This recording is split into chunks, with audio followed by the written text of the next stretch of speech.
Welcome to this introduction to ratio analysis.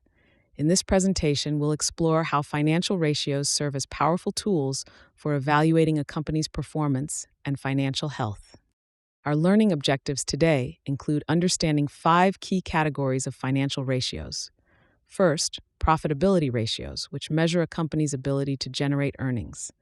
Second, liquidity and solvency ratios, which assess financial stability.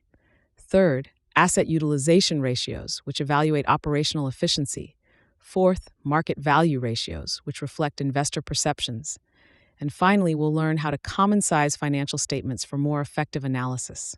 Let's begin by defining ratio analysis. Ratio analysis is the process of calculating and interpreting financial ratios derived from a company's financial statements. These ratios transform raw accounting numbers into meaningful metrics that reveal relationships between different financial variables, making it easier to assess performance and compare companies. So, what can we measure with financial ratios? We can evaluate profitability to determine how well a company generates returns. We can assess liquidity to understand its ability to meet short-term obligations.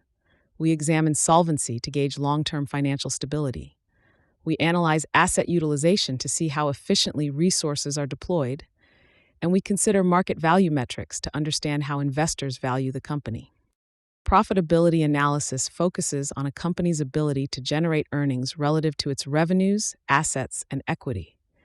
Key profitability ratios include profit margins, which show what percentage of sales becomes profit, and return on investment metrics, which measure how effectively capital is employed to generate earnings. Strong profitability ratios indicate efficient operations and competitive advantage. Liquidity ratios measure a company's ability to meet its short-term financial obligations as they come due. Solvency ratios, on the other hand, assess the company's capacity to meet long-term debt obligations and continue operations over the long term. Together, these ratios provide insight into financial stability and the risk of financial distress. Asset utilization ratios reveal how efficiently a company uses its assets to generate revenue. These ratios answer critical questions about operational efficiency. Is inventory turning over quickly? Are receivables being collected promptly? Are assets being deployed productively? High asset utilization ratios typically indicate effective management and strong operational performance. Market value ratios reflect how investors perceive a company's future prospects and current value. These ratios include metrics like price-to-earnings ratios, which compare stock price to earnings per share, and dividend yields, which show the return investors receive from dividends. Market value ratios are particularly important for publicly traded companies and their shareholders. Benchmarking is the practice of comparing a company's ratios against industry standards or competitors. This comparative analysis provides context for interpreting financial ratios. A ratio that seems strong in isolation might actually be below industry average. Benchmarking helps identify strengths, weaknesses, and areas for improvement relative to peers. Trend analysis involves examining how financial ratios change over time. By tracking ratios across multiple periods, we can identify patterns, spot emerging problems, and assess whether performance is improving or deteriorating. Year-over-year changes are particularly revealing, helping us understand the trajectory of a company's financial health. Common sizing the income statement is a technique where we express each line item as a percentage of revenue or sales. This approach eliminates the effects of size differences, making it possible to compare companies of different scales or to track changes in cost structure over time. Common-sized income statements reveal the proportion of each dollar of revenue consumed by various expenses. Let's look at an example. Let's say we set up an online store selling friendship bracelets for $10 each, and we sell 100 of them. So we recognize $1,000 in revenues on the income statement. If each bracelet costs us $4 to purchase, we account for the cost of the item under cost of goods sold. This expense line item represents the direct costs of the product or service, and the profit that is left over at this stage is the gross profit margin, which tells us whether the pure business model of buying and selling the item is profitable. without considering overhead expenses. In other words, are we marking up the cost of this item high enough to cover our direct costs to produce it? Now, let's say our business is up and running, and I'm finding that I'm spending a lot of time running to the post office to mail these bracelets. I'm also now using a spare bedroom in my home to store all of these bracelets and would like to be compensated for this expense. I discussed this with my business partner, and we agreed to budget $100 to pay someone to do the shipping and $100 per month for storing the inventory. So here we add $200 to our overhead expenses. At this stage, we can see how much profit is left over as operating income or profit.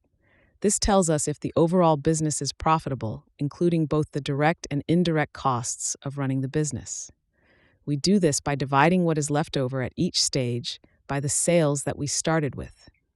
These percentages make it easy to spot trends and compare performance across periods or between companies. By analyzing common-sized income statements, we can identify important trends. For instance, if the gross profit margin is declining over time, it suggests either rising costs or pricing pressure. If operating expense percentages are increasing, it may indicate inefficiencies or investments in growth, and these insights can help guide strategic decisions. Just as we expressed profit margins by taking what is left over at each of these stages and dividing it by the top-line sales or revenues, we can do the same with each expense line item to see how it is cutting into our profitability. This helps us compare our operating performance to other firms and our previous performance to see if it is improving and where we may want to focus on reducing costs and improving margins. To finish out this example, let's say we take out a loan and have some interest expense. We'll report that here along with our tax expense and calculate our bottom line, net income or earnings. When we divide each expense line item by the top line revenues, we show each line item as a percentage of sales. That is why this method is also called the percent of sales method. It provides a useful way of analyzing profitability by seeing how much different types of expenses are eating into each dollar and therefore how it impacts our bottom line. Understanding the composition of expenses relative to revenue helps us interpret profitability. A company with consistently high gross margins but thin net margins might have elevated operating costs. Conversely, a company with modest gross margins but strong net margins likely operates with exceptional efficiency. Common sizing reveals these dynamics clearly. Common sizing the balance sheet follows a similar principle, expressing each asset as a percentage of total assets and each liability and equity item as a percentage of total liabilities and equity. This technique highlights the composition of a company's resources and how they're financed, making it easier to assess capital structure and financial flexibility. In review, financial ratios are essential tools for analyzing a firm's performance across multiple dimensions. Ratios help us interpret and analyze the performance of a firm from different perspectives by comparing raw figures to other metrics to provide context and better make comparisons across firms and across time. We've covered profitability, liquidity, solvency, efficiency, and market value ratios. Each category provides unique insights, and together they offer a comprehensive view of the financial health and performance of a firm. Common sizing techniques standardize financial statements for meaningful comparison. Ratio analysis, combined with benchmarking and trend analysis, enables informed decision-making. By mastering these analytical tools, you can evaluate companies effectively, identify strengths and weaknesses, and make sound financial decisions. Thank you for joining this introduction to ratio analysis.